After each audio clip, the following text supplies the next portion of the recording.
Rookie talk. Jahmyr Gibbs, Kincaid, Bijan. We can't get enough of them. But we're talking rookies because they're out there doing work. We got mini camp updates. We got different quotes on screen you can see that we're going to read and dig into. But am I excited about the future? These are three monsters for the future. Three guys that are going to take over in some respects at their position in fantasy football. And we're here to discuss it. We're here to take your phone calls. Dial in. Live from the FantasyFootballShow.com studios, it's the Fantasy Football Show. Live! Monday through Friday, 7 p.m. Eastern. Okay, so we got a lot to discuss here. Before you dial in, let me get through the news real quickly, and we'll break down everything you see in front of your face. We'll break down that and more.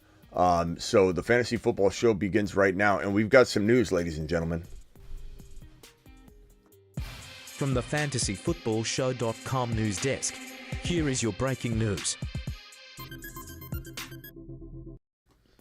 So the first thing I wanted to talk about, and welcome in Landon, D-Town, appreciate Tanner, all you first in the building people. Dial in a few minutes here. The phone lines will be open, but we've got a few things to discuss here. Jahmyr Gibbs was asked what he thought about people saying he was drafted too early, that he was thought to be the biggest reach in the draft in the first round, and he just dismissed it with, I don't know, the best answer you could have, being asked such an uncomfortable question. But Gibbs said, frankly, I really don't care. And neither do we, because this guy's going to be an absolute monster. But what's funny is that this size thing, this getting drafted too early thing, it's getting out of control. People keep running their mouth about how he's too small. They keep running their mouth about Jamaal Williams. I can't tell you how many times I see a ridiculous comment where someone's like, what makes you think they're going to give Gibbs the football when they gave Jamaal Williams 17 touchdowns, Smitty? What does Jamaal Williams have anything to do with this situation? He has nothing to do with this situation, which is hilarious. And Monty's been brought in. This Monty signing happened before the Gibbs drafting anyway. But the Monty signing, they are paying him enough. This is a running back that they need in this system. The Detroit Lions need to run the football a ton. Does anybody understand what kind of touches this kid's going to get between the tackles? It's not going to be anything close to the amount of touches that the team's going to run. So if you talk about 14 carries a game even, times 17 games, that's 238 carries. He's probably not going to even get 238 carries. He's probably going to get something along the lines of 200 to 215. So let's redo that math. 215 carries divided by 17 games is 12.64 carries per game. That is what this guy's going to get, because he's going to get 4 to 6 targets. He's going to get 4 to 6 targets. He's going to get 4 to 6 receptions per game, on top of his 12 to 14 totes of the rock. This is Travis Etienne, if Travis Etienne was used properly. Because Travis Etienne is the kind of guy getting 10, 11, 12, sometimes 17 carries, sometimes 18 carries. He will get 18 carry games. He will get 14, 15 carry games. He'll get 9 carry games. He'll have 100 yards receiving type of games. So, absolutely hilarious when people bring up anything along the lines of Monty standing in this kid's way. Jamaal Williams, who's not even on the team anymore, standing in his way for some reason. Oh, Jamaal got 17 touchdowns. Smitty, how is this going to work when Jamaal got 17 touchdowns? How is this going to work? Let me see. Carry the one. Divide by... Yeah, Jamal's not on the team, Bob. What does Jamaal have anything to do with it? Because they use Jamaal a certain way, they're just going to use Monty the exact same way. Not to mention, Detroit was on the 1 yard line an improbable amount of times. Ask St. Brown owners. Ask a St. Brown owner last year how many times St. Brown was tackled at the 1 yard line. Okay? So Gibbs is going to be fine. Monty's going to get 8 touchdowns on the ground. Let's see. He gets 1,000 yards. That's fine.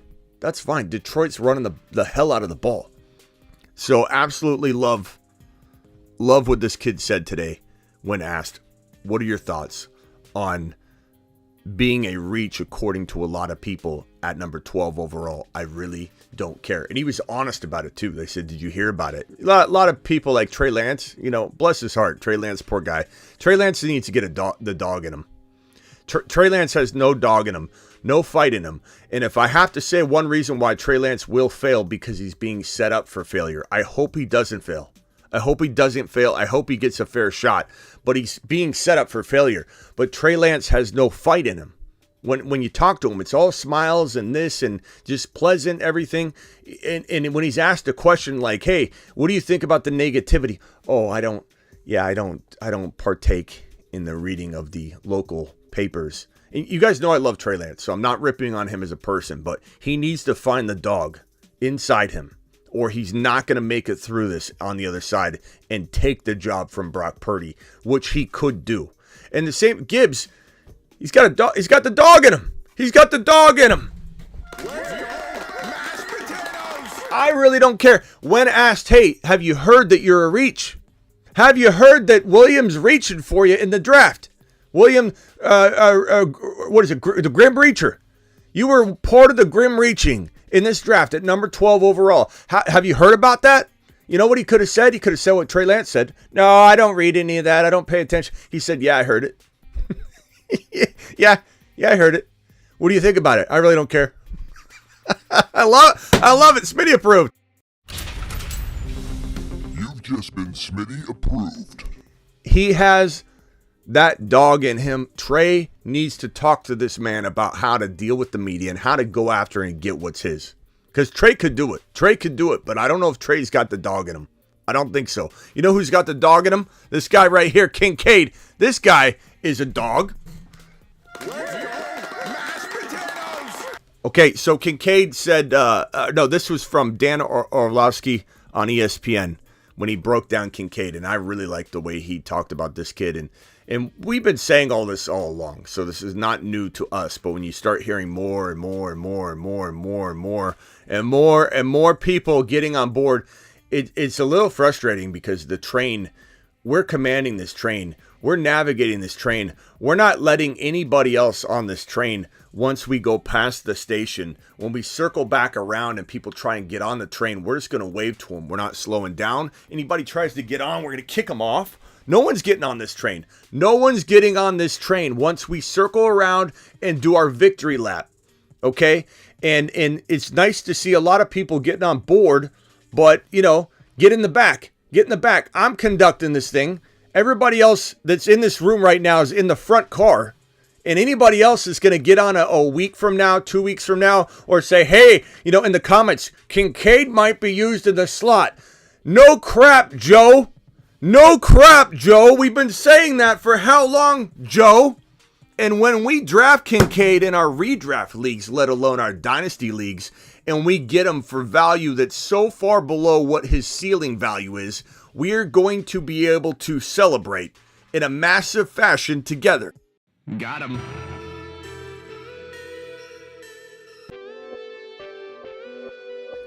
Kincaid is the real deal. Kincaid will be kinged, and Kincaid is going to rule the tight end throne within 1 to 2 years, and he's going to be top 5 as a rookie. Get ready for the crowning of Kincaid.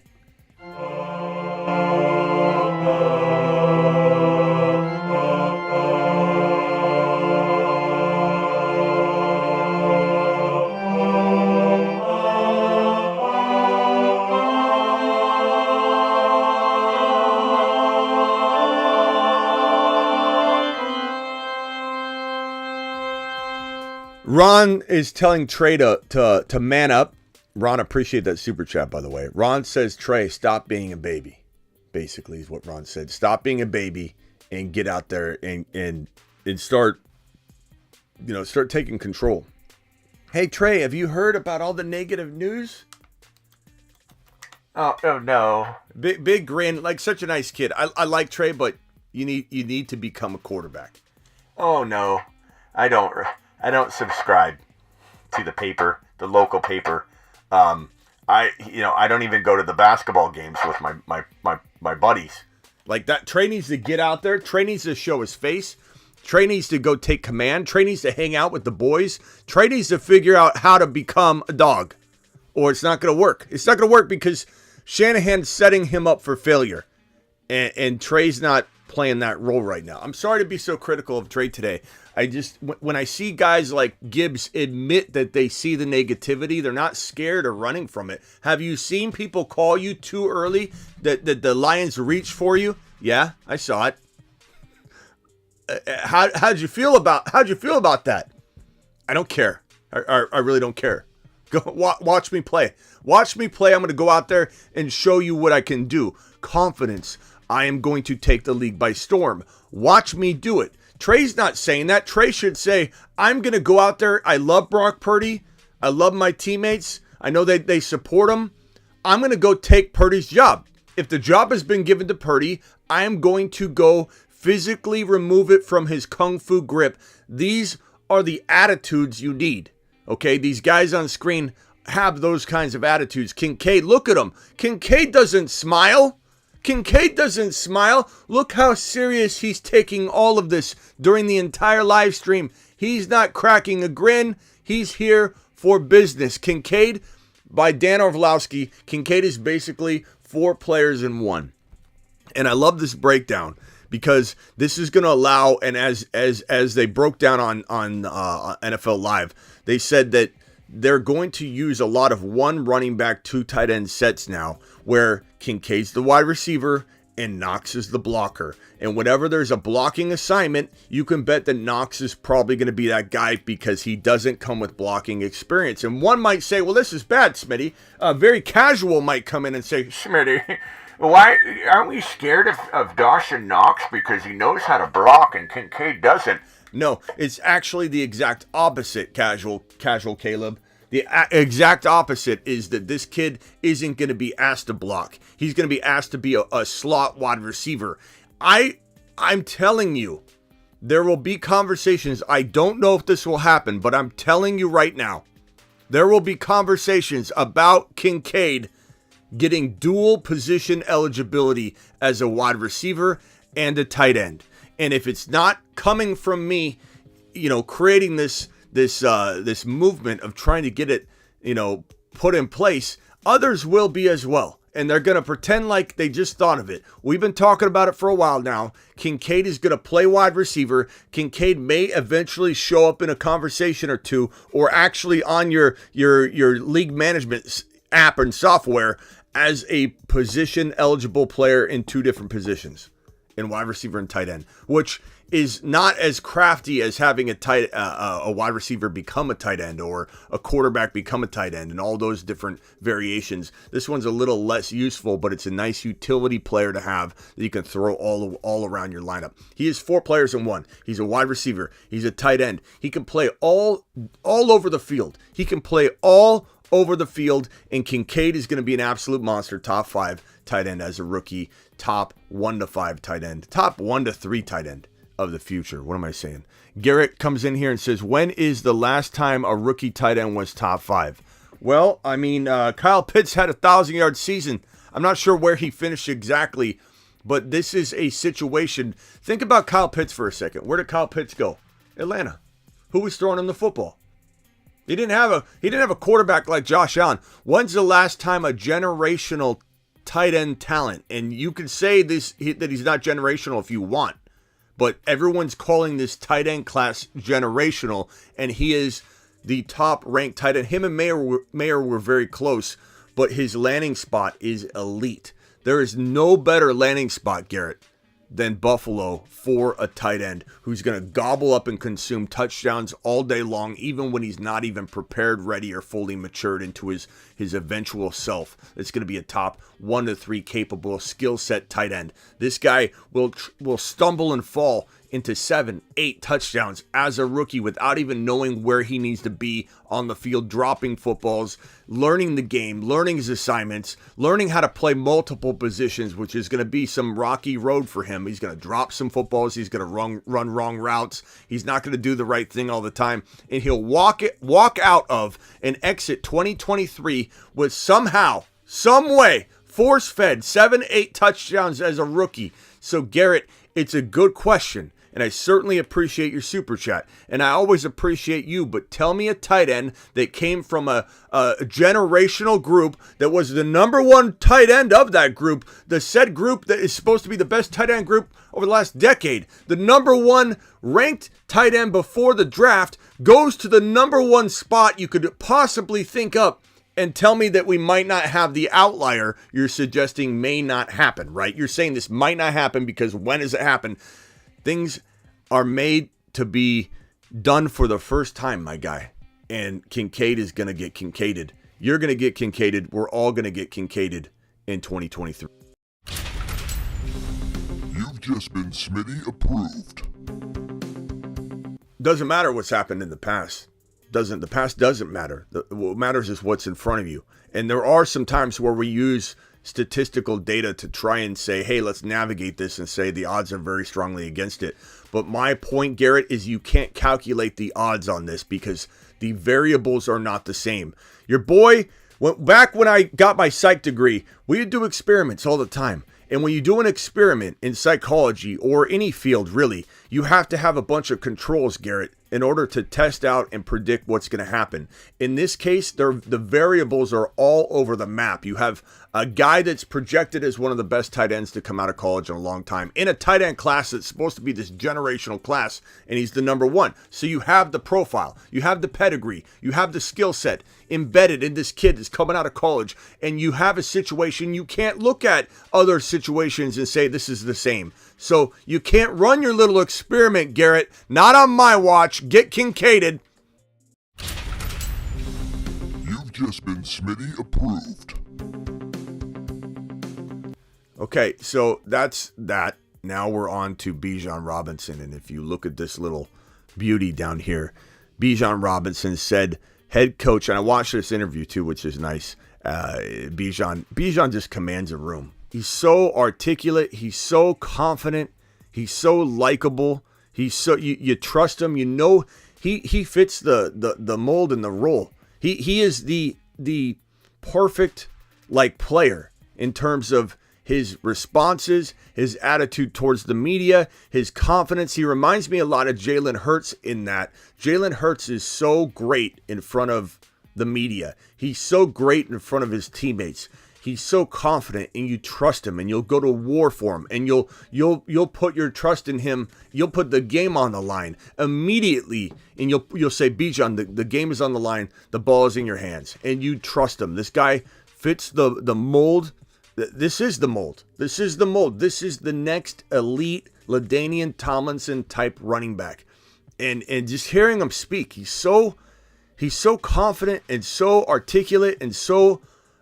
Just flat out ready. He's ready. He's NFL ready on every level, mentally, physically, and his situation is ready. Despite all the negativity people throw at Ridder. But he doesn't have a quarterback. He doesn't have a quarterback. Even though said quarterback is being handed a top 1 to 5 running back, a top 1 to 5 tight end. He never played with either of them last year, and he played with just London, who he's getting back, and he turned London into a 1,300-yard pace wide receiver when they played together. It's really quite funny that people say negative things about Ridder to the tune of, who's throwing the football in Atlanta? There's no quarterback. I mean, if London had a quarterback, I might like him.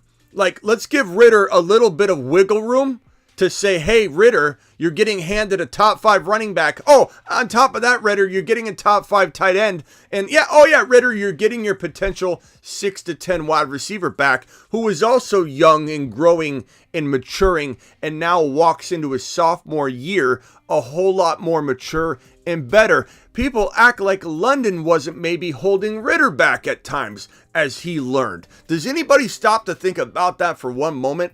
What if Ridder is going to be a whole lot better because London is more mature, and London has learned a whole lot in his rookie year and made a whole lot of mistakes himself. Everybody expects London to be this absolute gem that is not mistake prone at all and didn't do anything wrong his rookie year.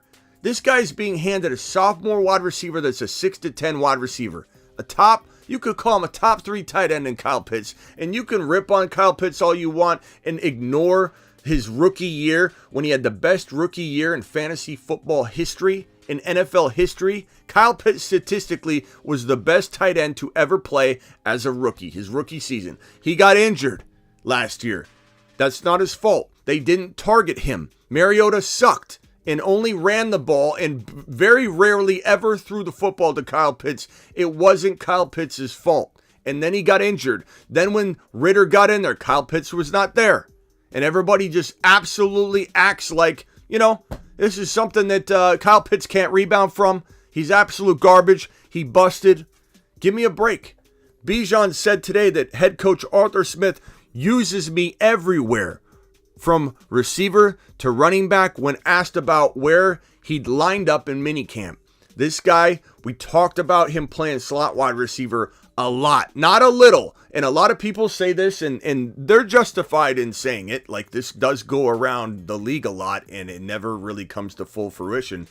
Smitty, everybody always says they're going to run a player in the slot, and they never end up doing it. Well, I believe Bijan. And I believe that they are going to throw the football to this man an extreme amount of times in his rookie campaign. I wouldn't be shocked if Bijan caught over 50 footballs as a rookie, and he's got so much more ceiling for more. But 45, 50 receptions, let's call it, is a very easy task in this system, and they want to be more balanced. They talked about it. We want to throw the football more to our running back. We want to throw the football more and run the ball still very effectively. This guy is going to be a 100 total yard monster on the regular. He's going to, if he has 80 yards rushing, he's going to have 30 or 40 yards receiving, over 100 yards. If he has 45 yards rushing because it's a very stout defense and they're down and throwing the football at the third and fourth quarter, he's going to have 65 receiving yards. He will be over 100 total yards. This guy's going to be a 100 total yard monster. This guy's going to easily rush for over 10 touchdowns as a rookie. I'd be disappointed if he rushed for 12. He's easily going to pull in 2 or 3 receiving touchdowns. I'd be disappointed if his total touchdowns were not above 13. And I'd be extremely disappointed if he didn't catch 45 to 50 receptions. This kid is my RB1 at the end of the year. I'm not drafting him there if I don't have to, but I have to in a lot of cases. When I'm in best ball and I'm at number 4 or 5 overall on Underdog Fantasy, promo code Smitty. And if you want to draft with us on Thursday, Friday, Saturday, make sure you click the link in the description of the video, in every video. And these underdogs, these puppies are about to be gone if they're not gone this very second. They're like at 95% capacity. So if you want to do one of those while you're watching the show, click the link. I just dropped it in the live chat. They're going to be gone quick, but they'll do a puppy 2 almost immediately, I imagine. So hang tight. I'll get word on that too. But this is guys, I'm telling you right now, this is the running back 1 or 2 by the end of the season. Running back 1 or 2. I'm going to pin that link right now for Underdog Fantasy, promo code Smitty. Again, guys, if you want to draft on Thursday, Friday, Saturday with us, we're going to do Garrett Wilson drafts for the autographed Garrett Wilson jersey. And if they do a puppy 2 before Thursday or Friday, we'll jump into those as well, obviously. But make sure you click that link now, sign up, get ready, get prepared, or you won't get into the draft. But Bijan's going 4, 3, 5, and you kind of got to take him there because in best ball, you can't trade down. You can't trade out of the pick. But if you can get away with drafting him at 7, 8, 9, try it. 7, 8, 9, puppy's already gone. Puppy's gone. Puppy's just filled up. I did 2 last night. Can I share my puppy draft with you guys? This draft was absolutely phenomenal. The puppies are gone. They still have the Best Ball Mania. Let me share one of my favorite teams I've ever drafted. And I went Aaron Rodgers and Love. And Ron also confirming that the puppies are full. Here is one of my favorite teams I've assembled going later quarterback. I absolutely love this team. It is one of my favorite teams I've ever assembled on Underdog. Let's see if I can find this. I think they're right here. Let me send this and drag this on screen. This team was absolute fire. I would love to hear somebody, especially if you want to call in and tell me this isn't one of the most unbelievable teams you've seen on Underdog Fantasy. Promo code Smitty. Here is my squad. Let me send this to myself real quickly and put it on screen.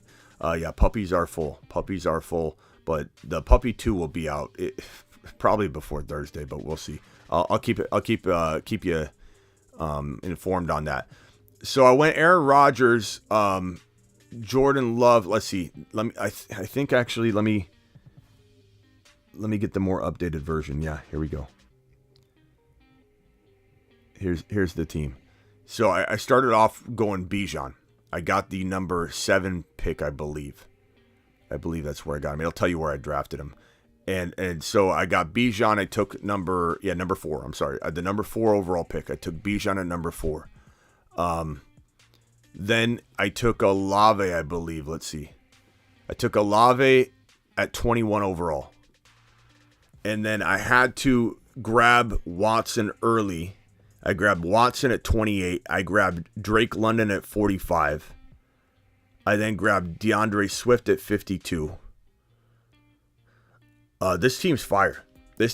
Dalton Kincaid and Kyle Pitts, 1 TD rotational optimal scoring though. Olave, this doesn't include all the players. There's like 2 or 3 players at the end I took that I didn't screenshot. But Olave, Watson, London are my 3 wide receivers. This team is absolute fire. This team is like I can't even describe how excited I am about this team.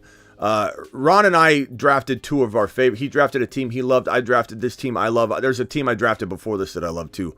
But this team, I feel like this team is up there. This is going to be one of those makes it to the final round, I think.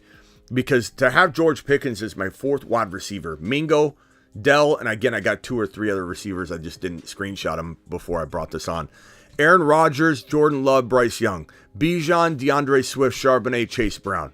And I think I got Deuce Vaughn, and then I got another wide receiver here, another 2 wide receivers here. I think I got Jelani Woods as well. This team is straight fire. Just straight fire. And if you guys want to draft a team like this, Underdog's got these puppy drafts. They're $5. They just got taken up now. They're not available at the moment, but they'll come out with a puppy too. They're $5. There's usually a several $100,000 going to first place. You got to get in these. The promo code is Smitty. The link is in the description and pinned. You got to get ready for this when we draft on Thursday, Fridays, and Saturdays. Jamie says the running backs are rough. Really? You don't like these running backs, do you? Bijan, Swift, and Charbonnet? I think that's a pretty good running back core. And again, that's not all of them. I have more. I just didn't. There was like Deuce, Vaughn, and a couple other players. But you got to go light at something, bro. And if that's considered light, everything else is stacked to the rafters. So if that's my weakness, I'm feeling pretty good because those are players I believe in.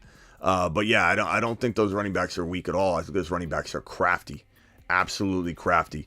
Rashad White is going to be bigger than Gibbs with his own backfield, says Frank. And Frank throws in the LOL. That's interesting, Frank. I do like Rashad White. You're talking to a Rashad White founder. Okay. But he's not going to outperform Gibbs. There's a shot he could definitely outperform everyone's expectation, and we're rooting for that. You're in a safe space when it comes to Rashad White, but let's not compare him to Gibbs. Gibbs is going to be on a whole nother level. Gibbs is climbing eventually into round 2, but I want all of you, including this man on the line right now, Matt Biaggia, not to reach and go get Gibbs any earlier than you have to. You needed that in BB4. Yeah, I wish I would have done it in BB4, but I did it in the puppy. But I still love doing the puppies because you can do so many different variations of what you're trying to do. Sick Nasty dropping a super chat. I'll be scheduling my draft call after the show, bro. Okay, definitely order that away, and we'll book you. Anybody else wants a draft call, wants me to draft with you, and a whole hour, I'll draft with you. Go over to this link right here. You can get one-on-one text device at thefantasyfootballshow.com. This is the text line. Let me drop the link to the Fantasy Football Show, which is where you can get that draft call. So here's the draft call. Click that link if you guys want to order a draft call. Matt Biaggia, you're live on the show, bro. Hello? What's up? Hello. What's going on, Smitty? You're live. I don't know. You're live. What's going on, Biaggia? How many hellos do we need? My best ball mania for $25 is a Smitty approved team or not. Hit me with it. All right, hold on.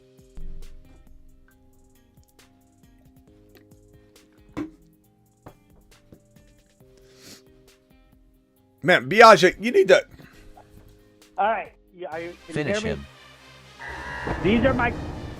Call terminated.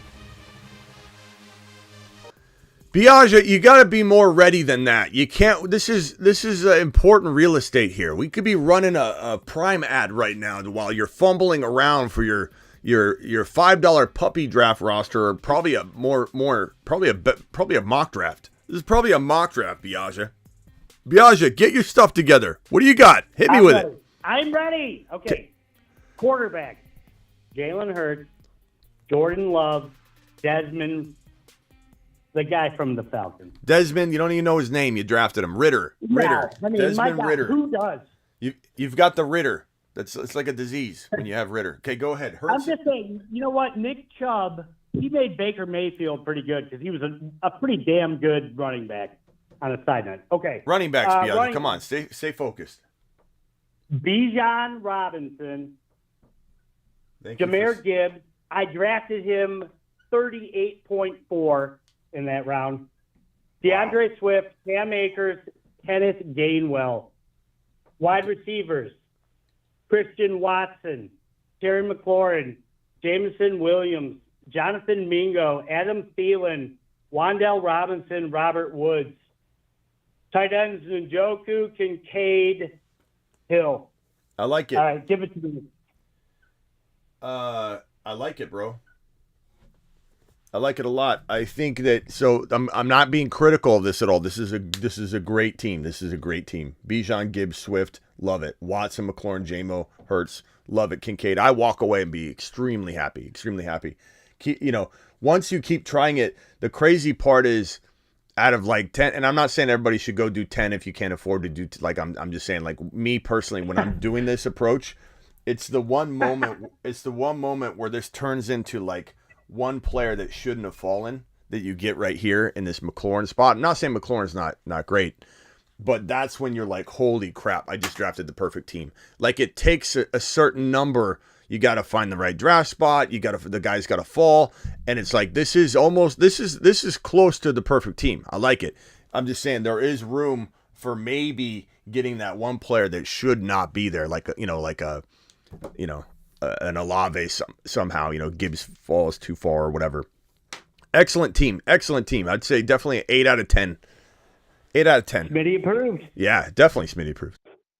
And then my question on Jahmyr Gibbs, there's no fear that it'll be like a Javonte Williams, Melvin Gordon type split between Monty and Gibbs, because I think they both have. I don't think you listen. I don't think you listened to the beginning of the show at all. I really don't. I tried to. I think I did. Hold on. Let me check. Let me see if there's any concern at all. Let me look over on my spreadsheet.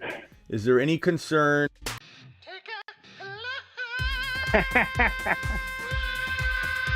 Whatever. I just mapped that out, the entire first 20 minutes of the show. I followed the money, Smitty, and they paid Montgomery a pretty decent amount of money. But I just showed you for 20 minutes straight why you should not be concerned about that. So it's like you got to rewatch. I don't think you watched it. I think maybe you looked at it, but I don't think you watched it. Like, the volume was down. Go back and re-listen to it. I would restate everything, but it's going to take forever. The bottom line is, how many carries do you want this man to have between the tackles? Because he's not a 1,400-yard running back. He's a 900 type of guy, bro. Are you talking about Monty? No, I'm talking about Gibbs. Okay. He's not a 1,400-yard running back. You don't want him to be. So he's going to get – they drafted him 12 overall. They're going to use him. They're going to – here, this calculation might actually help. But the continuum of the gigawatt component structure of Jahmyr Gibbs' workload divide has a megawatt offload that, if you compartmentalize the component conjunction timekeeper and you flux capacitor out the continuum component megabolt, things just end up happening. And that's why Jahmyr Gibbs is a top 5 to 10 running back instead of top 6 to 10. This man, Jahmyr Gibbs, he looks better than Kamara looked coming out of college, more prepared to become Kamara. Schmitty, did you just say Gibbs was more prepared to become Kamara than Alvin Kamara was prepared to become Kamara? No. All right, go ahead. Go ahead. Boy. What do I need to prove to you now? David Montgomery, what is his value? Throw that. Give me that. I mean, he could have 1,000 yards and 7-8 touchdowns. So where are you drafting him? I'd take him in like round. I'd take him like where I'm drafting Swift and those guys, but I'd rather have Swift. Me too. I would rather have. I already have him. I'd rather have. I'm on Swift this year. Fuck you, Ron Navy. I mean, F you. It's a family show. Navy. It's a family show, and you just said "F you" to Ron Navy. How are you practicing? Okay, look. He was in the Finish chat. him. The guy was in the chat. Call terminated. I'm not saying you can't call back or I'm mad at you, but you got to get hung up for that one. Jeez.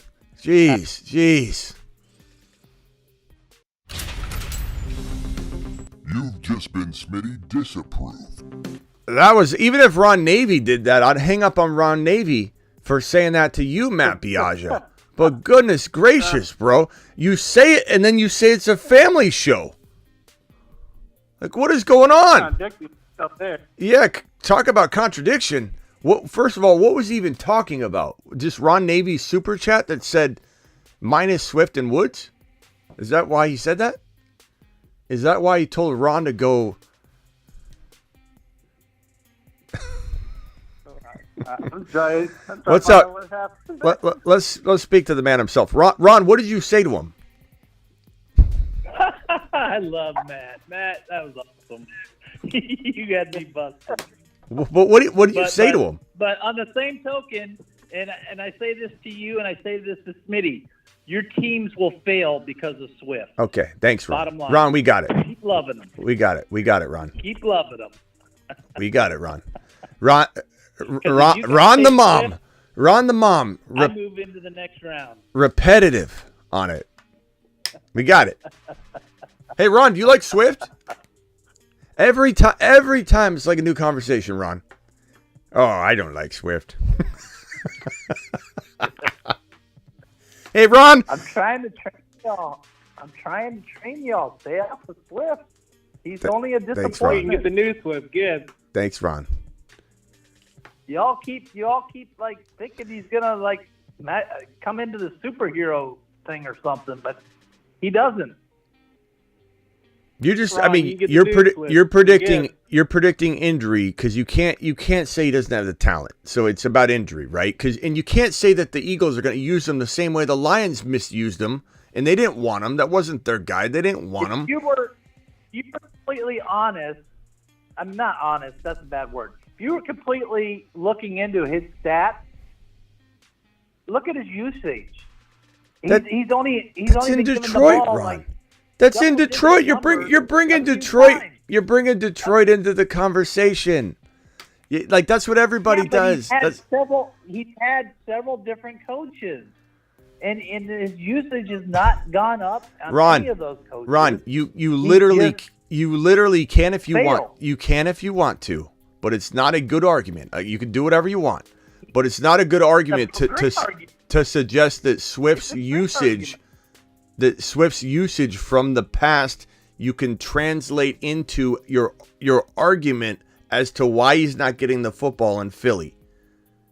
They like Ron. Wait, now, Ron. I can't use the past because you use the past all the time. Ron, but this is an entirely different situation. No, it's not. What do you mean? No, it's not. When has Swift done anything? Tell me. When has Swift done anything? Ron, he's never been anywhere else. Up to this point, He's never been anywhere else. Doesn't matter. When has Swift done anything? I swear it's the same. It's the same thing. It's like a broken record, Ron. It's like a broken record. I appreciate you, but it's a broken record. I mean, Swift has never played anywhere else. You can't use misusage anymore. Like, he's going to Philly. Yeah, I can, because he was misused, supposedly, from not just one, not just two, but three coaches. But does it matter, Ron? Does it matter? Does it matter if a team traded? So what do you think is going to be? So describe to me. Those coaches, the outgoing coach whispers into the incoming coach, "Hey, don't use Swift. Don't use them." Describe to me what's going to go on then. Ron, describe to me what's going to go on. He lands in Philly, right? Which he did, and he goes in there. And what happens? How does this go the same way? Do they sit there and go? Do they find out something? Oh my God, this guy's not good. Is that what your stance is? Because this team traded for him. My stance is, all you that are putting your faith in Swift, better grab some Gainwell and Boston Scott stock.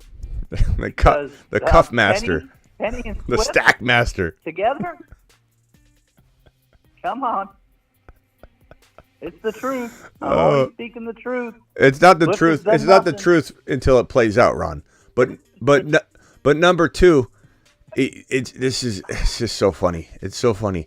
If your argument was he's not going to stay healthy, I could at least accept it. I disagree with you and say, well, we don't know. It's definitely a concern. But at the cost of entry, this is a guy that we took at the 12-13 turn when we thought he was going to stay healthy and be utilized. We now get to take him in the round 6 territory, where that's baking in all the injury risk we could ask for. And so if your argument was that he could get hurt, I get it. I'd understand it. I disagree, because at round 6, I'm totally on board with taking that risk on. But if your argument is that his usage will be the same because other coaches did this and he's going to a new team, a new situation, I just don't get it. I don't get it at all. I get it. Show me before I have faith in anything, and he hasn't been able to show me anything except that he misses a minimum of 3 games every year, at least. All right. And even when he's on the field, he'll have a get you excited moment every now and then, but then he lets you down again. I'm not saying there isn't risk, Ron. I'm not saying that I don't fear injury with him, because I do. I do fear injury. I don't feel being misused. That I don't fear. But I fear injury. And there is a percentage chance you will be right that Swift gets hurt. He doesn't go on. But the part I have the problem with is the argument of usage. That's the only part I don't understand at all. It doesn't even compute for me. It's not even the same situation. It's not even. You can't say this coach is going to go do this because that coach over there did that. Hey, they misused him over there, but there's multiple coaches. Multiple coaches did it. I didn't say that. I said he's been through several coaches, and they all haven't used him at all. I mean, look at his usage. It hasn't been there through several different coaches. So you can't just say it's Detroit Lions thing. It's several coaches coming in there and not utilizing him. He was injured, though. He couldn't be utilized. He wasn't healthy, really. He couldn't be utilized. No, not all the time. Yeah, when he was finally healthy, it was the coaching staff usage of the kid that brought him down. It wasn't. Look, Swift. It's all been about health, and that's where I say I'm on board with getting concerned about the health. But at 6th round value, behind the best offensive line in football, and probably the most exciting offense in the National Football League, at least top 3. With the most ability to score touchdowns and be electric and be used in a system that could exploit all of his skill sets, I'm all about it in the 6th round. And could it fail? Yeah. Could it fail? But I'm drafting him left and right. Obviously. You see that. Left and right. Well, obviously, every single time. But Ron, I mean, your stance does come across as if I'm a little bit crazy when the majority of the room agrees that Swift is worth 6th round value. Like that's another part that's a little it's almost like you're shocked. You're like, "Oh, you like Swift?" What? No, I don't think the majority of people. Okay, let's do a vote. Maybe I'm wrong. Maybe 70% hate him. But if you like Swift at 6th round value, type yes or thumb up. If you don't like Swift at 6th round value, put a thumb down and type no. Actually, if Swift has let you down in the past and hasn't shown anything, put a thumbs down.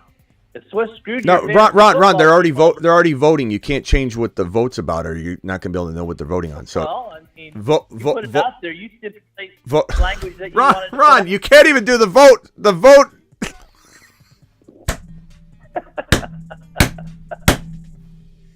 They've already been instructed in our voting, and you're changing the depiction. It's called fun pushback. And Matt, you can say F you to me any day you want. I don't care. Yeah, Ron, actually, that's Ron's language. Swift is awful. That's Garrett, though. That doesn't count.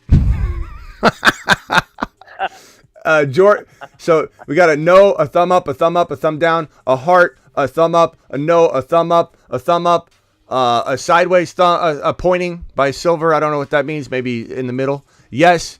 No. Yes. Yes. Yes. Yes. Some of these I don't know what you guys are trying to say. There's way more. There's way more yeses though, Ron. That's like 60. It's easily 60%. It's not a clear win for you. Yeah, it is. That's okay. That's Ron. That's a clear win. I just want to draft against the people that like them because I'll let you have them all day long. I'll Ron, be a better player anyway. Ron, that's a clear win. Look at the chat. Well, Bill said we should do a Najee Harris and Swift bet. Well, but Ron, Najee Harris is going around 4. Swift's going around 6. You can't that's what I'm saying. I feel like you're looking at this from a Swift from round 1. I said, well, Bill said it. Frank, you can't. Frank vote. You know, a lot of the votes are Frank. Voting. Frank is triple voting. Frank, what are you doing, bro? Frank is for the triple voting. He's already went into double digits. Frank has voted 17 times, and he's almost all of the no's. No, that's exaggeration. Right now, Frank's doing that, but there was a lot of no's. I don't know. We got to go back and look because I wasn't paying attention to the username, and now I don't know what I was looking at. Frank's trying to get his point across. Frank, the phone line's open, Frank. And let me guess, if you want to call in, you can. Let me guess your script already. He's gonna get hurt. His coaches didn't use him. His new coaches probably won't use him because he comes with an instruction manual that says don't use him. So we're not going to use him. This team traded draft capital for him. They traded draft capital for him. They clearly want him to thrive or they wouldn't have traded for him. And Swift is that electric. Was the worst move that Philly made in the whole draft. You what? That was the worst move that Philly made in the whole draft and free agency period. Is what they did was bringing on Swift and Penny. Okay. They got two of the top injury-prone backs on their team. That's why I said get yourself some Gainwell and get yourself some Boxton Scott.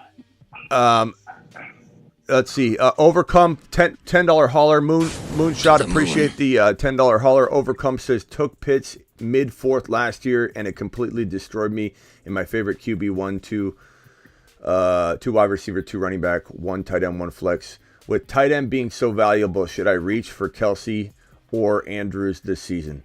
It depends on if you're a good drafter when it comes to taking a tight end early because it does take a special skill set and you got to be good. Rudy just left. Rudy, I was just about to let you on here. Call back if you want to get on.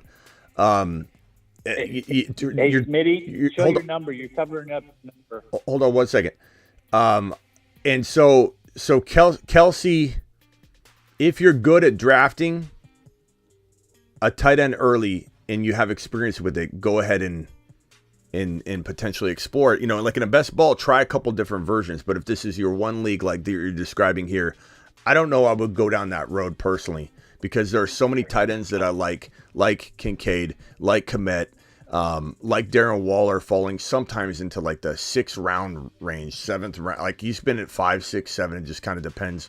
Give me that combination of tight ends, Kincaid and Waller over Kelsey, and just get that extra player. in that first round. Yeah, I don't think I have the phone number on screen yet. Is what it is. Okay, dial into the show. I'll put the number on screen now. It's in the top left corner. Rock out. What you got for me? What's your rankings on Downs and Hyatt? It keeps landing like in the same round. Downs and Hyatt. I like Hyatt a little bit more, but I do like them both about the same. Like when push comes to shove, I waver a little bit, but I had been getting both of them without any problem at all.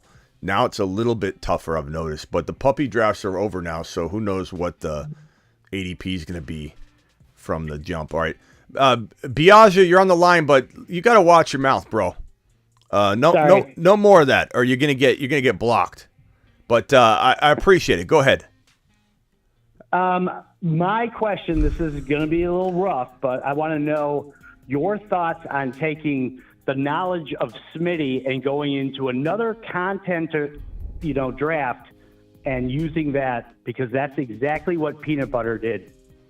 Yeah, I mean, use it. It doesn't, not just there, use it anywhere. Use it in your grandma league. Any draft where you're not surrounded by this community, you're going to clean up getting, and not as much in some of these players, they're going to rise. Like, we're part of the reason why the ADP rises. Watson, London, Jahmyr Gibbs is next. These guys, Kincaid's climbing. The amount of drafting we do influences the ADP. It definitely does, because not only do we do so much drafting, but then you guys go and take it and apply it without me, over and over and over in all these drafts, so that the ADPs rise.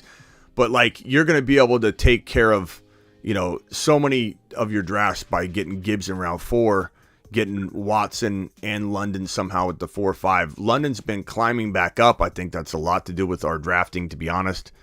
But, anywhere you go that isn't filled with our community, I feel like it's like taking candy from a baby.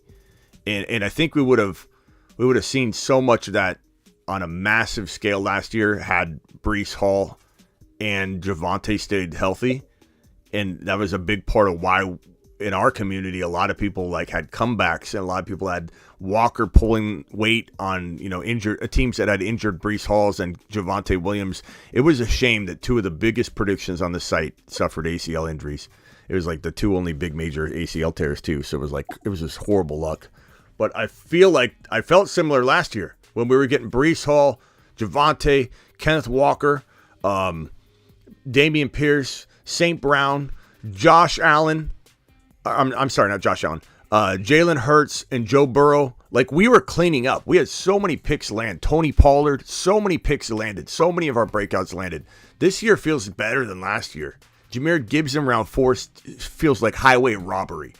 Watson in round 4 feels like highway robbery. And that's climbing. You're having to sometimes take Watson at the top of 4. And if you've got a late 4th round pick, you're not going to get him. London feels like he falls to the bottom of 4, but he no longer falls to 5 on the consistent.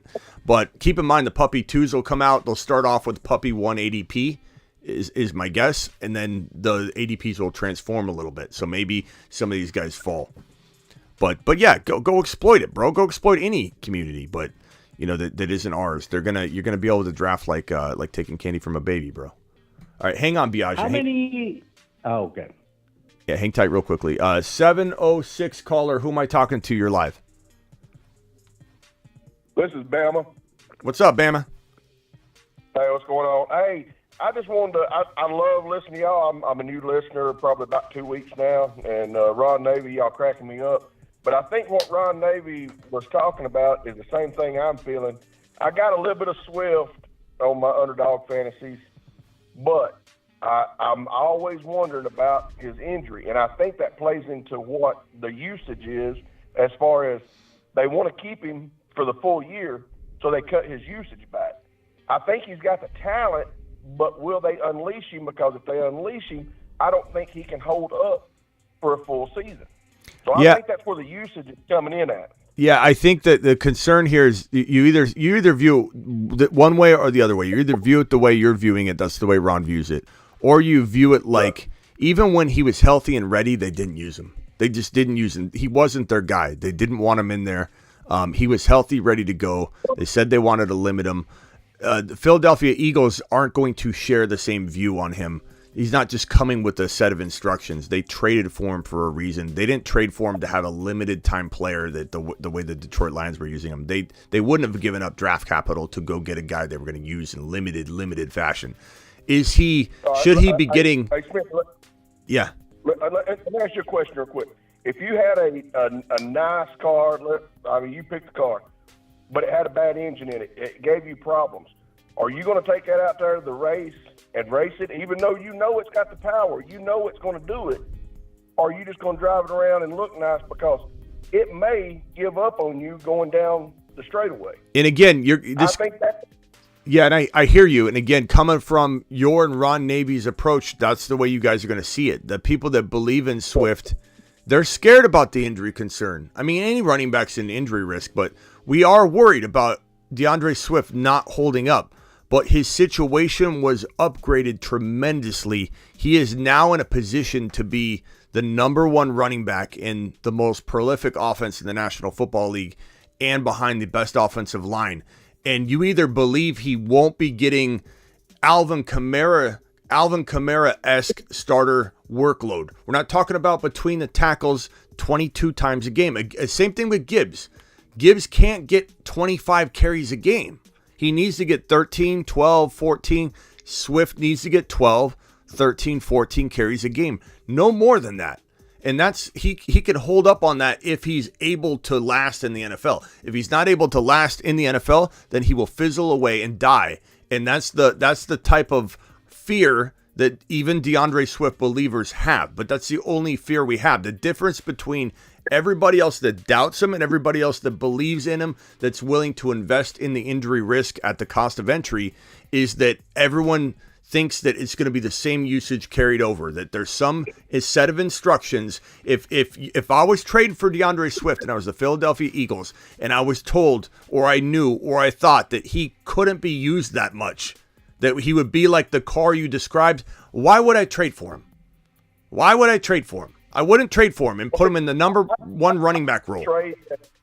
I like the trade that when he went to Philly, I was really torn because I see your point as far as the best offensive line he's got taking pressure off by Hurts running, the wide receivers down the field. It takes a lot of pressure off of him, and I love that situation.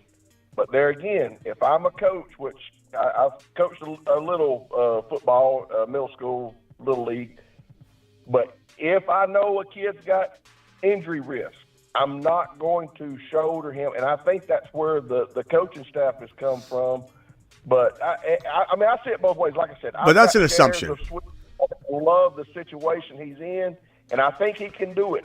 I'm hoping he can, but I just don't know if he's in there. Keep in mind, it is an assumption to assume that he can't stay healthy. It's a valid concern for sure. And again, I think I've illustrated that. Like every one of us Swift believers have fear enough that we would not take him in round 4, round 3. We wouldn't draft him there because we agree there is injury risk. But we don't agree, the Swift believers, that he was brought over to be limited. He was brought over to be Alvin Kamara in usage, or ETN in usage, or what Jahmyr Gibbs is going to be in usage. And if he can stay healthy under that, in that offense with that offensive line, he will be electric. And I think we're not even one full calendar year removed from having this guy in fantasy football consensus data top 8 to 12 overall. We've had one season where everybody's completely jumped off and said he's limited, he can't carry the workload, he can't do this, he can't do that. I think we're making a lot of assumptions that they could end up being correct. Like, there is some concern, obviously, but I think it's a little reckless to dial back what a lot of people had in mind for him after one season of being banged up. Like, it was one season of being banged up. He couldn't stay healthy, no doubt about it. But once he was back, they didn't use him. I've heard from people that relatively connected to the situation that he wasn't used when he could have been used. It wasn't like they were all that concerned about keeping him healthy as much as they just didn't want to put him in there. They didn't want to go that route anymore. It wasn't their guy. I don't know the reasons why. Maybe he had a falling out with the coaching staff. I don't really know. We don't know the back end of that. But we do know that when he was capable and healthy and able to take on volume, they didn't give it to him. And it wasn't because they were worried about him. They traded him away. They could care less. I just think that there's two sides to this. Everybody agrees he's a risk. I'll say this, and I got to let you go. But my personal opinion, of course, I'm a Bama fan. I love Hurts. I really think that Hurts is going to outscore Swift this year. Well, you mean Gibbs? Just the rushing side of it. Who you talking? You said Hurts. You talking about Gibbs? Who you talking about? No, Hurts. Jalen Hurts. Oh, of course he's going to outscore Swift. No, I'm talking about just the rushing side of it. But he runs for over 10 touchdowns easily. He runs for he could run for 1,000 yards. So I don't think that's that crazy. They're going to use Swift because they've got a better running back in their quarterback. Right, but you're not getting 1,000 yards out of Swift on the ground. That's what I'm trying to say is that he's not a 1,400 yard rusher. He's probably an 800 yard rusher, maybe even a 700 yard rusher, and a guy that's going to get you more receiving yards than he's getting you rushing yards. Think of Austin Eckler when Eckler was an absolute monster in the passing game, and he'd get you about 400 yards on the ground. He'd get you 400, 350, 450, 500. He never was over 600 yards. He was under 600 yards, Austin Eckler, when he was a wide receiver / running back, not a running back / wide receiver. So I can almost guarantee that Jalen Hurts is going to outrush him because he's going to be part wide receiver, big part wide receiver, big part running back. It's going to be a split. So I don't think he'll have over 1,000. Maybe he cracks 1,000 yards. I'm not saying he can't. But I think he'd be like an 800-yard rusher and be like a 800-yard receiver. Get you 1,500 total yards, 1,600 total yards in a full healthy season, which we don't know if he'll have. Maybe he plays 14 games and gets over 100 total yards a game. 1,400 yards, 9 touchdowns, misses 3 games. We're a little disappointed. He let us down in week 13, 14, 15. Who knows? It's hard to know. But in best ball at 6th round value where you don't have to worry about setting your lineup. It's set for you. I love Swift in that territory because Swift goes out there in best ball, especially best ball, and is only inserted when he's going off for you. And your other players get inserted for you when they're not. You don't have to set the lineup. So best ball, Swift is a lot more safe than in redraft, but I still like him in redraft in round 6. In best ball, I could draft him top of 6 and feel very, very good about it. Hey, I appreciate you, Smitty. I'm going to hang up and listen to you. I appreciate All right. your content. Later, Bam. I appreciate you. Hey, Bama, do you live in Alabama? He's off. Okay, I'll ask him in chat. Rock Out hung up. I thought Rock Out was going to chime in. Let's see if I got any more super chats real quick. Let's move on from the Gibbs conversation because we're just going to spin our wheels and go in circles here. But Overcome, appreciate this $10 hauler. And I totally, like I said earlier, I don't mind going tight end in early in Kelsey if you're experienced with it and you know what you're doing, because it's not an easy task to try and take on if you've never done it before. It's not that people that draft tight end early are better drafters. It's just a specific type of draft that you're chasing running back, quarterback, and wide receiver the entire draft. So it's a very stressful way to draft, to be honest with you. But I've drafted some best ball teams with Kelsey in round 1 that I've loved, and I've drafted some that feel very, very light and not solid all around, and I'd rather have balance and go get a Kincaid with a Cole Kmet, go get a Conquo with a Cole Kmet, go get a Kincaid with a Darren Waller, go get a Freiermuth with a Kincaid.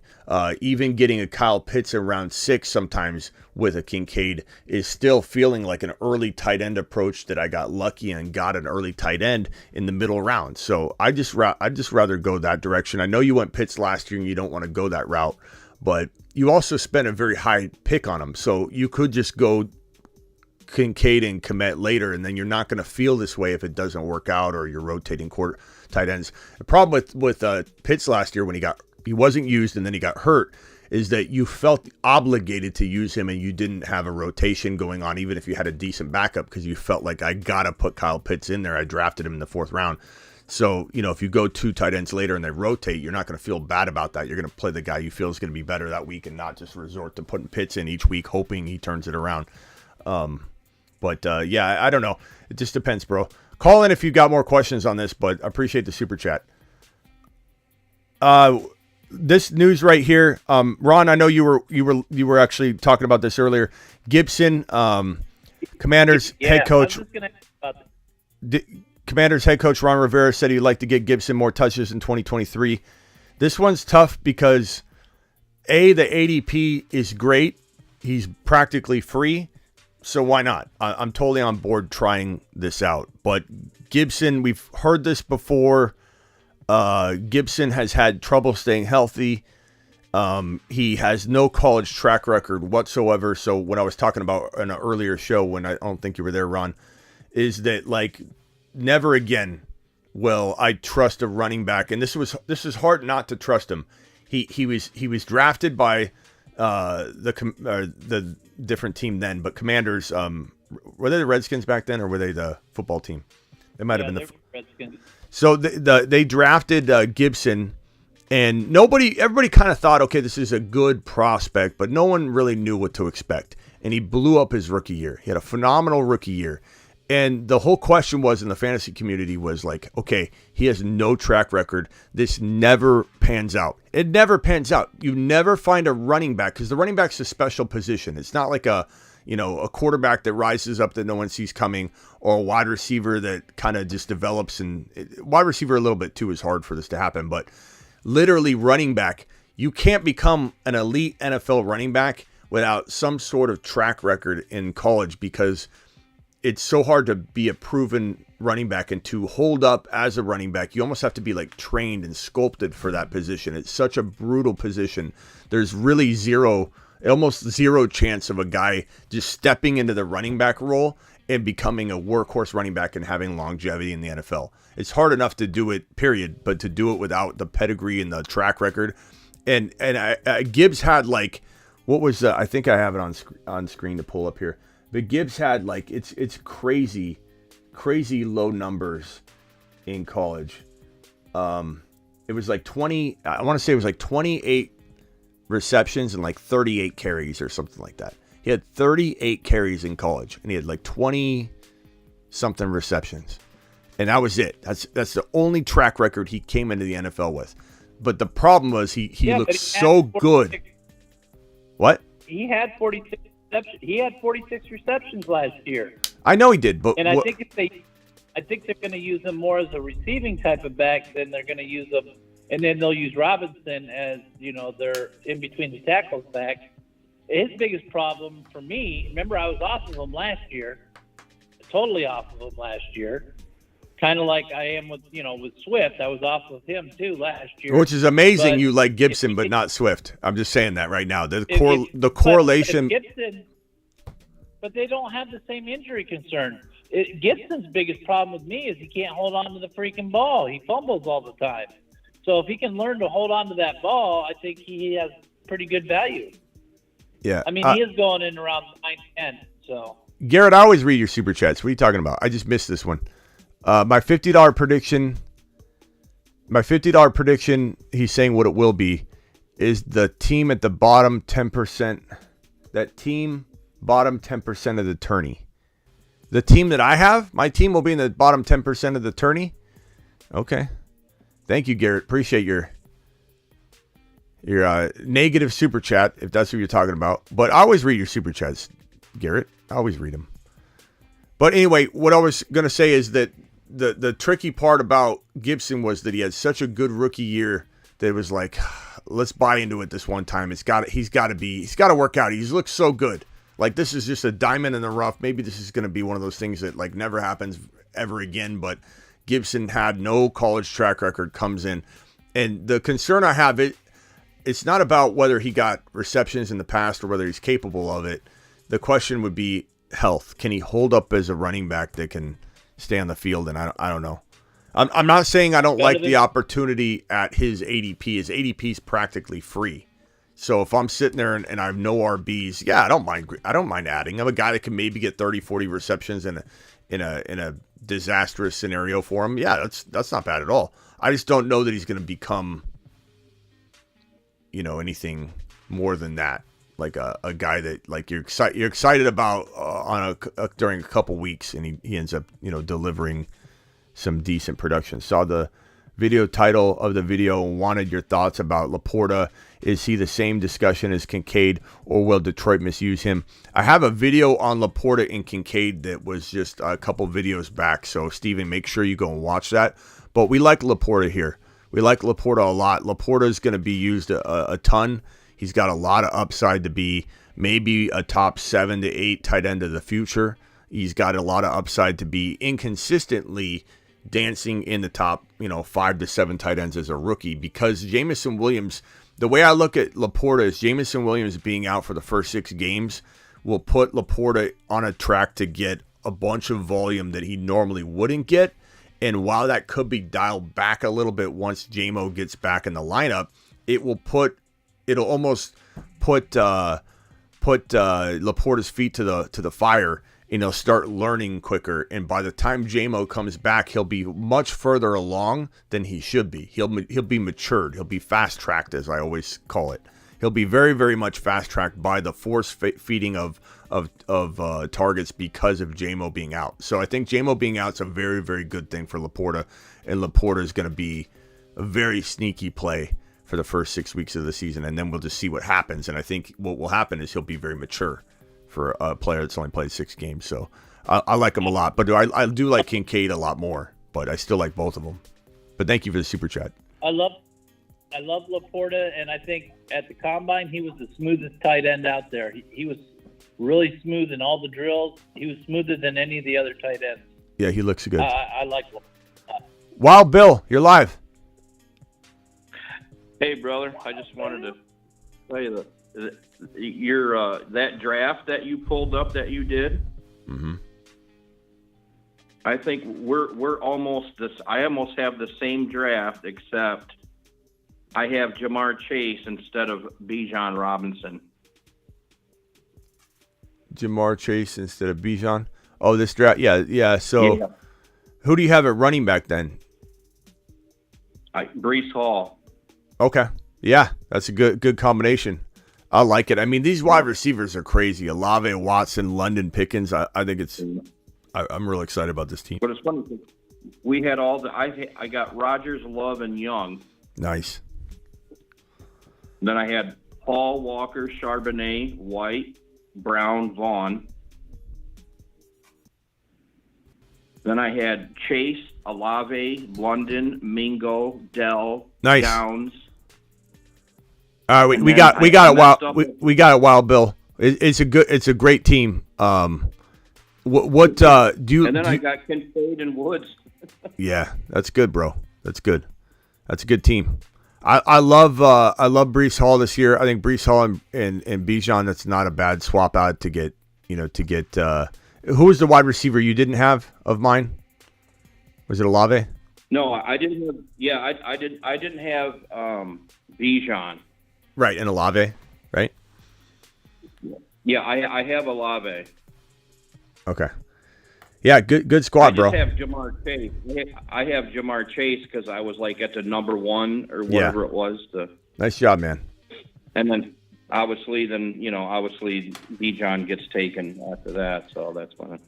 Frank says that St. Brown's going to be a target hog. That's definitely the case. I think in the first 6 weeks he'll be targeted a ton. We'll see what happens in the final part of the season. He'll be an interesting, I think, I don't want to say trade candidate, but somebody will kick around like, okay, he has such a big potential for 6 weeks. Like, will you be tempted? Will anybody be tempted, and for good reason, to maybe sell high when JMO's coming back?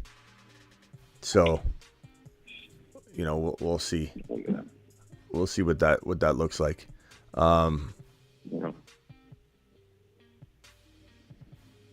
Slow draft, Sun God. I'm trying to find another comment here that I wanted to. Kincaid, 55 receptions for 500 yards. Is that being generous? I think he'll have more than 500 yards. I think he'll have probably have like an 800-yard minimum season, maybe 750, 800 at minimum. Like, I'd be disappointed if he didn't have over 700 yards. I'd be very disappointed. And I don't know how many touchdowns he'll have. I know I'm a little more optimistic than I probably should be.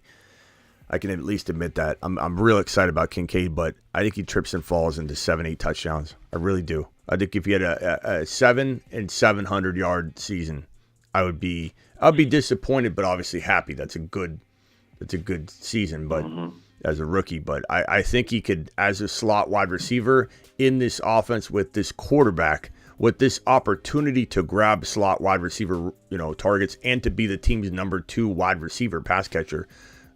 All those things line up in a way that I don't think you can look to any other example.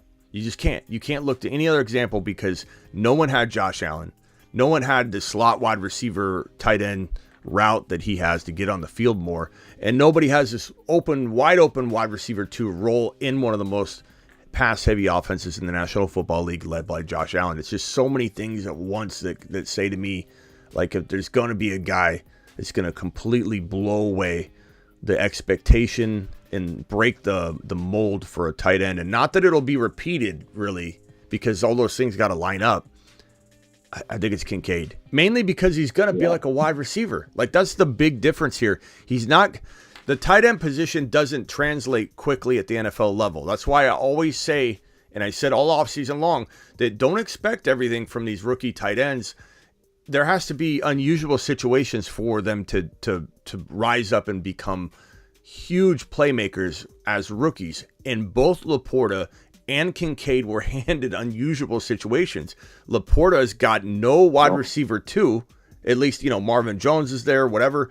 But, like, he's going to get fed an unusual amount of targets potentially as a rookie. That's unusual. Kincaid is going to line up as a wide receiver, so the translating of the tight end position of blocking and learning everything you got to learn as a tight end, it doesn't translate fast. It's not one of those positions that translates fast, and that's why people get so bent out of shape when they believe in a rookie tight end. They come out and they putter, and they don't have a really good season. They have some flashes. They give up on them, and then I come in and say, I actually saw a lot of upside. This kid's going to take a big step forward. And I come in and scoop these sophomore tight ends that I think some people might have been high on as rookies, that they were over high on them. They were overly high on them. And I see like a Hawkinson explode, and I think the same thing's going to happen to Kyle Pitts, because Kyle Pitts had that great year and he had this bad sophomore year, and everybody's just writing him off, ignoring the upside and the signs that this kid could be a top, 3 or 4 tight end. But Kincaid is just going to be a slot wide receiver a lot of the time. Maybe not half the time. I don't even know. It could be half the time. It could be less than half. We really don't know. But that's an easy translation.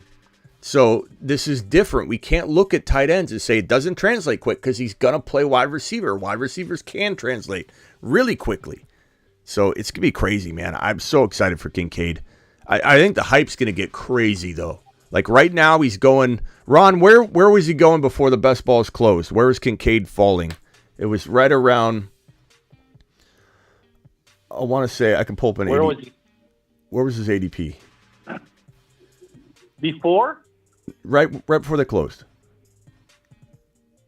Oh, heck, he's like 115. 70. 115 overall. That is crazy. He's going to climb into the... What round? What round is that? 118, did I say? 115?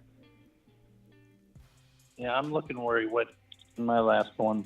Yeah, 115. 115. That puts him at 10th round. Double-digit rounds. That's crazy. That is crazy. He's going to climb into round...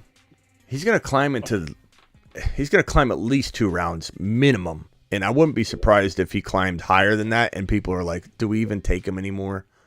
Like, that's gonna suck. He went in round 10, 111 in the last one I did. Yeah, 10, 11. Oh, God, that's no risk at all. Just, guys, don't go out there in the best ball drafts and take him at 7 and 8, please. Please. You're only shooting yourself in the foot. The guy before me took him, so I didn't get him. Gonna shoot yourself in the foot. Draft. Who would I compare Kincaid to? You can't. That's the reason why I think he's the outlier that has this crazy weird season, is because he's not like any other tight end. You can't really, you got to compare him to wide receivers. You got to compare him to wide receivers that play the game that you could say, hey, that guy kind of plays like a tight end. That's what Kincaid is. Who was that receiver in New England that Brady always relied on? Edelman? Yeah, that's who I would think that he'd compare to, like an Edelman type of player. He's unusual, and he's gonna have a big year. Big year. He's bigger, but it's like Edelman. It wouldn't shock me if he had a 1,000-yard season. I'm just gonna say it. It wouldn't shock me at all. It wouldn't shock me if he played like a wide receiver. And I'm telling you, we're gonna hear the draft apps and all kinds of chatter about he needs to be a wide receiver. Like, some people are probably gonna cry and say, take him out of the tight end position. It's not fair. He's playing slot too much, and I'm gonna cry. So can you please ESPN, please take away his tight end eligibility? It's not fair. It's not fair, Kincaid. Yeah. He's a king. Yeah. They're gonna cry. Cry. People are gonna cry about it, like little babies. And then you know what we're gonna say? If ESPN even tried to do something stupid like that, like they did with Taysom Hill, which was stupid. I couldn't stand that move. And the people that said that was cheating, when Taysom Hill earned his multiple eligibility. In baseball, they don't take it away once you earn it. If you're playing shortstop and you go play second base and you become multiple position eligible and you never return to shortstop, you still maintain the dual eligibility because you could go over. You earned it. He earned it, but everybody cried like little babies. So ESPN said, oh, we got to take away Taysom Hill's tight end eligibility because now he's playing quarterback. And we said to go do it. This was what we talked about on the show as a massive strategy to win a league. Go get Taysom, stash him all year long. He could play quarterback this year. And he's going to win you a league. Taysom Hill's been a big part of the show for a long time now. Dalton Kincaid's going to make people cry. And we're going to be here to say, we've been talking about it all year. You should have known. I think Debo should have been had dual eligibility for receiver RB. Exactly. But guess what? People would have cried, Ron. People would have cried. Yeah. Boo-hoo. You didn't see it coming. He should be a running back. You're 100% right. He should be a running back and a wide receiver. And the fact that the apps aren't just saying, look, to the letter of the law, he's a running back and wide receiver in the app. Plain and simple. We should have a threshold. You carry the ball X amount of times. You line up in a position X number of times. You get the eligibility. You don't take it away. You only add to it. You don't take it away. And then have McCaffrey throw to him. That'd really freak people out. Yeah, McCaffrey too. McCaffrey should be running back and wide receiver eligible. He really should. I guess he's got a good arm as far as throwing too. Well, he's thrown a touchdown, but if his arm was that good, they would have had him throwing passes in that playoff game. They didn't, but they were talking about putting him in the NFC Championship game once their other two, and the other quarterback got. Yeah, that's what I just said. Yeah, they don't. Yeah, they talked about it and they didn't do it. All right, gentlemen. Wild Bill, final thoughts. No, that was just about it. I just thought that was funny that when you were naming all these people, I'm like, wait a minute, I got to go check mine. So I wanted to. Nice job, Wild Bill. And nice. Thanks for all your help. I appreciate it. Nice implementation, my guy. Thank you. Appreciate it. All right, later. Matt Biaggia, final thoughts. I have learned that Ron Navy, I would assume Swift is off the board. Yeah. Not draftable at all. I think so. Ron could answer that. I have zero Swift. In fact, I take a picture of my of my exposures, and you won't see Swift on there at all. You wouldn't take I'm him just under. looking at the players in the 6th round, Ron, in best ball. And you're telling me you won't take Swift over Dalvin Cook. I'm not taking Dalvin Cook either. Joe Mixon. I'm not taking Mixon. I mean, I like Pierce from Houston. I'll take Pierce all day long over both those guys. I'm just saying, if you look at the running backs in the 6th round, that's what you're looking at. Ron, would you take Brian Robinson? And I got the choice. Ron, would you take Brian Robinson? Yep, I've taken him. I've showed you. You've seen my draft. I have a lot of Brian Robinson because I will not take Swift. You'll take Brian Robinson over Swift? Yeah. Wow. Would you take Jamal Williams over Swift? But like in the last draft I did, I took Addison in the 6th. So there you go. Yeah, and he's number 12. I don't mind going a different direction, but like to take another running back, would you take Aaron Jones? I'll take Aaron Jones. Would you take Antonio Gibson over Swift?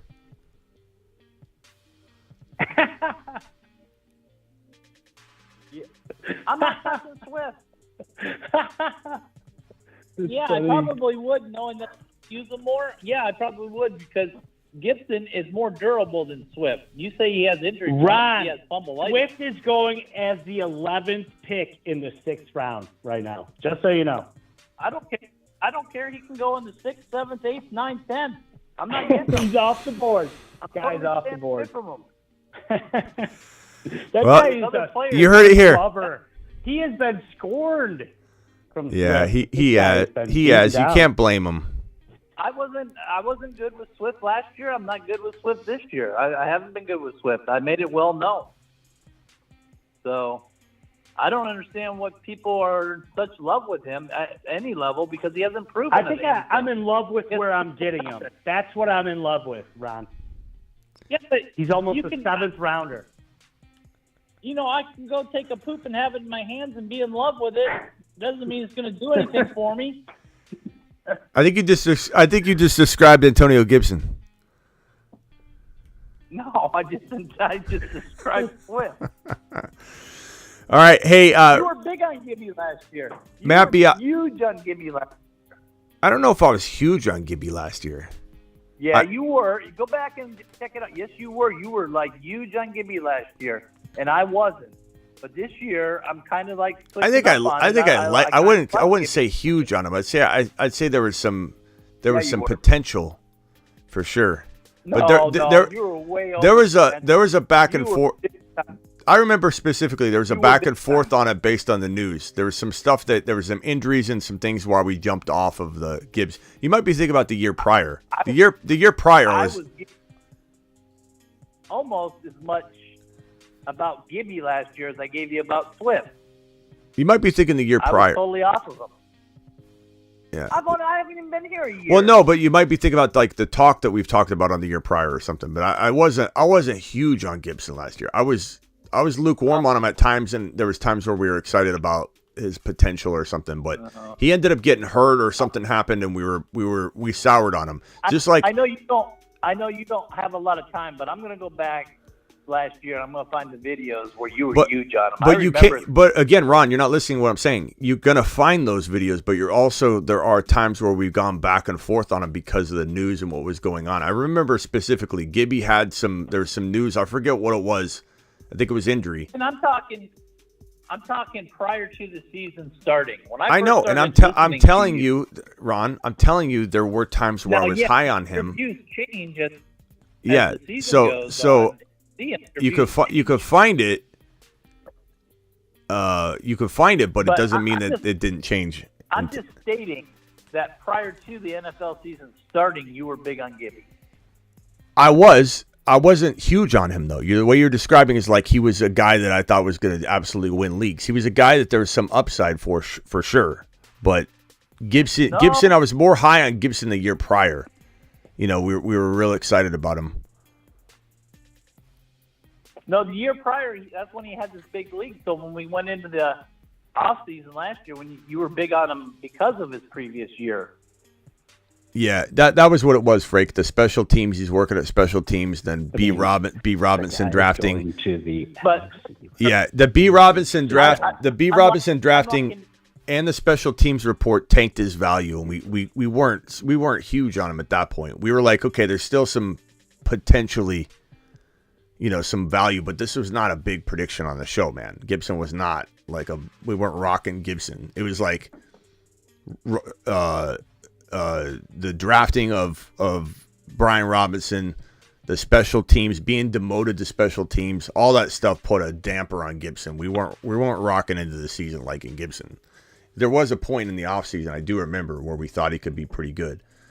But yeah, I'm just clarifying that because you're making it sound like I was huge on him, like he was, Moon Man or something. What? Well, prior to you were big on him. I remember because I didn't like him, and we had the same type of conversations. He wasn't anywhere near Moon Man material or something. Okay, Bijan, you got anything else? Last 10 seconds. I would just say you got to understand, Ron. He's now on the representative that went to the Super Bowl in the NFC, the Eagles, and you're not going to give the Eagles any more credit than the Detroit Lions?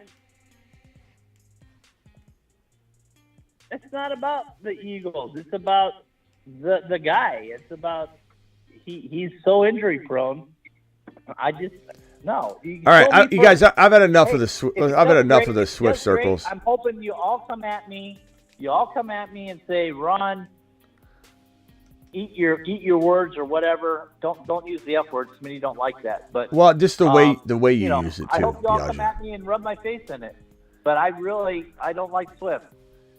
All right, Love hey, the show, Smitty. Biaggia, appreciate you.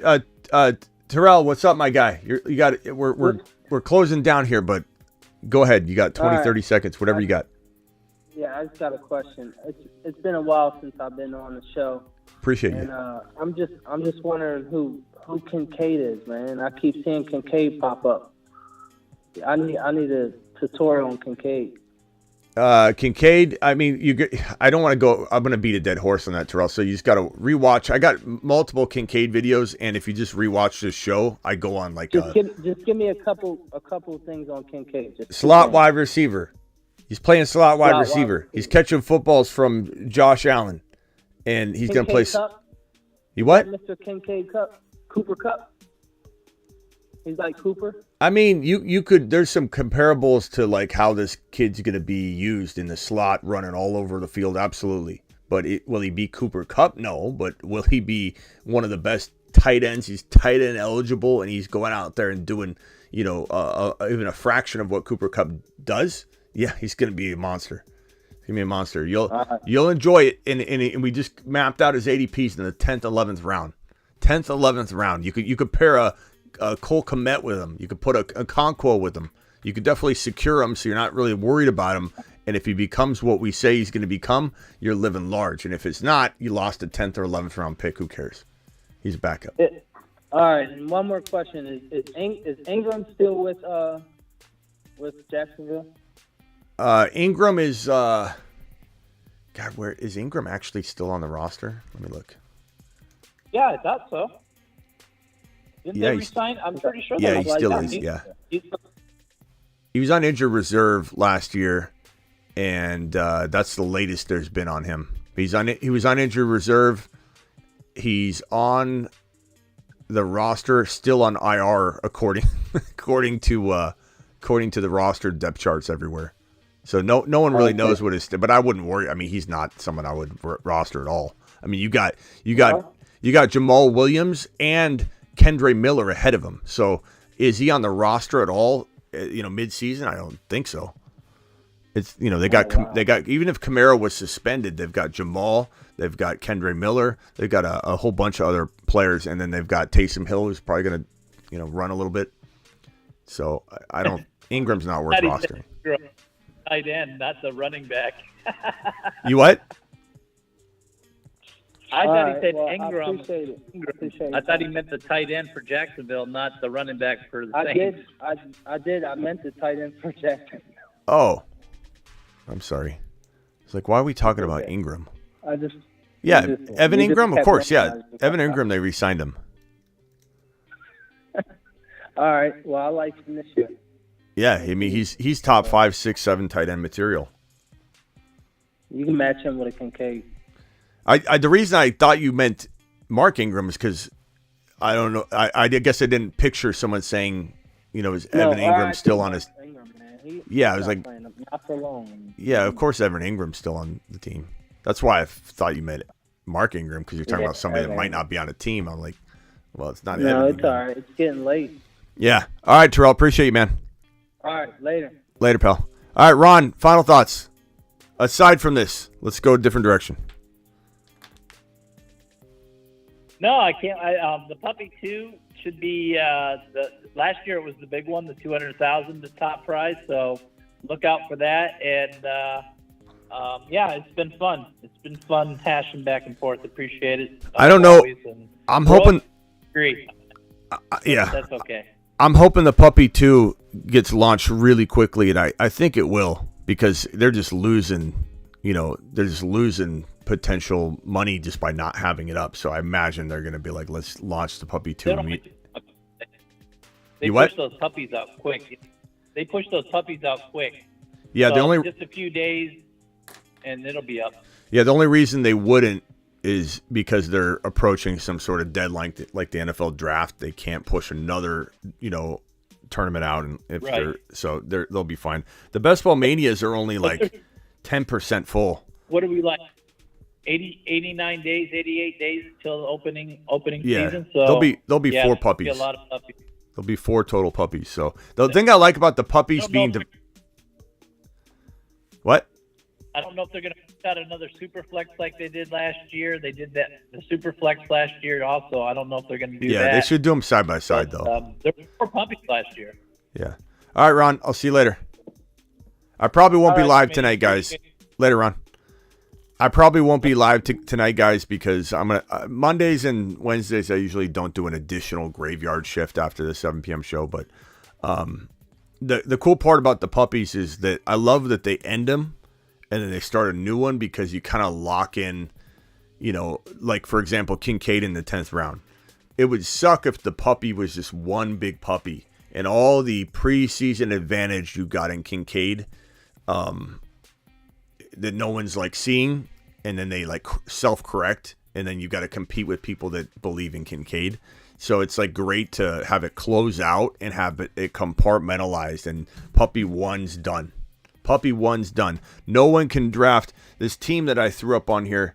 Let's see, this one. This team that I threw up on here. No one can draft this team. No. In the upcoming puppies, it'll be harder to get this team. Bijan's going to climb a little bit. Watson, Olave, and London are all climbing. Aaron Rodgers is going to climb. Aaron Rodgers is criminal in the 100 overall territory. So that's what I love about the puppies going into different 1 through 4 compartmentalizes that you can take huge advantage. Dynasty conversations. Yeah, we'll do a dynasty show. I'll probably upload something on the Dynasty channel tonight. I don't know if I'm going to go live on the Dynasty channel, but we'll definitely upload something on the Dynasty channel. Yeah, I'll do that tonight. So I'll see you all later. Appreciate you. I think all the super chats are up. If anybody wants to get on the $50 board behind me, drop a super chat on the way out and I'll come back. Steven, thank you for dropping your super chat. Saw the video and wanted your thoughts on LaPorta. Appreciate you. LaPorta to the moon, Kincaid to Mars. Overcome, again, if you have another question, please leave it in the comments. I'll get to you in the YouTube comments. Guys, I respond to pretty much every YouTube comment. I'm a little behind on them. I'm trying, as you noticed, maybe I replied to somebody's comment like a week ago.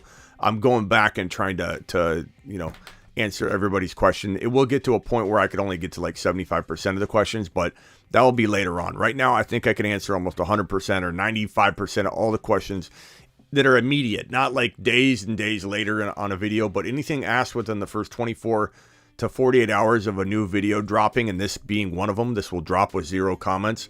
And so ask a question and I'll get back to you. About 95% of all the comments asked within the first 48 hours of a video, I will try and reply to. So I will see you all later. Appreciate you. and get Brees hauled. Get breached.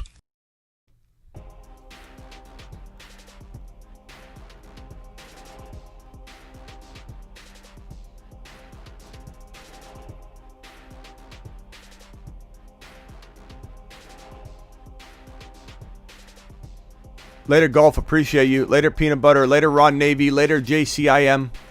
Later, Matt O. Terry. D-Town in the house. Later, Swaggy. Later, Terry Roberts. Thank you for moderating. Young man. Hogs, appreciate you. Waivers, thank you. I think I said Terry. Trey. Sam, I am.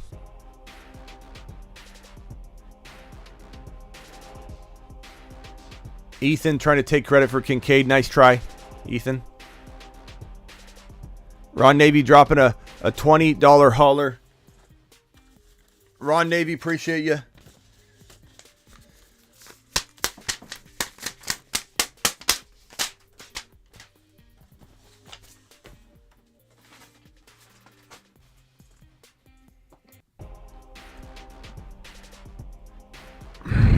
You, the man, Smitty, we agree on almost everything. You rock. That's Ron Navy. Getting Ron Navy, you get on, like, they're almost like heaters. You know what I've noticed? It's not like it's like a heater. It's like there's multiple things in a row, and then you go back to not being argumentative. It's like they're cycles. Ron Navy argumentative cycle.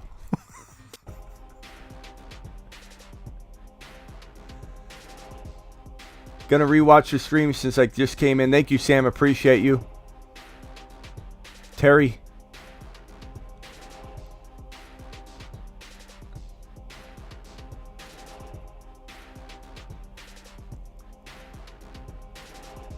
Paul Wolfer gifted 5 YouTube exclusive memberships. Oh, and Ron deserves a standing ovation as well. For his $20 hauler, Ron. Thank you, Ron. And then we also got to give a standing ovation for the gifted 5 memberships from Wolfer. Wolfer, appreciate you dropping those 5 on screen. You're the man.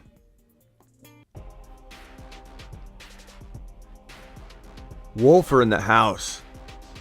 A Ron page instead of a Rand page.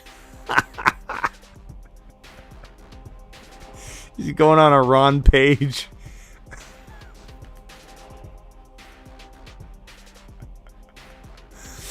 Oh, that's good, D-Town.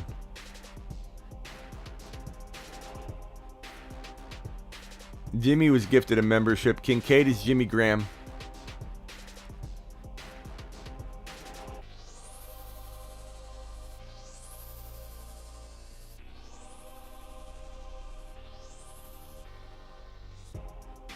True Gentleman's back. Where you been, True Gentleman? I do recognize names that have been dormant for a while. And True Gentleman, I do remember True Gentleman being in here. And I just, where you been, pal? Welcome back. Paul gifted again. Thank you, Terry. Terry reminded me that Paul gifted again more exclusive memberships.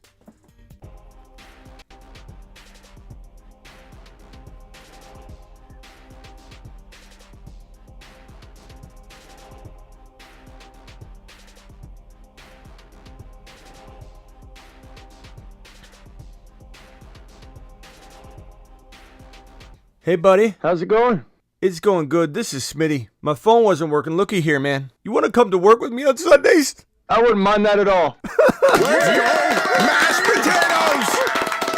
Yeah, buddy.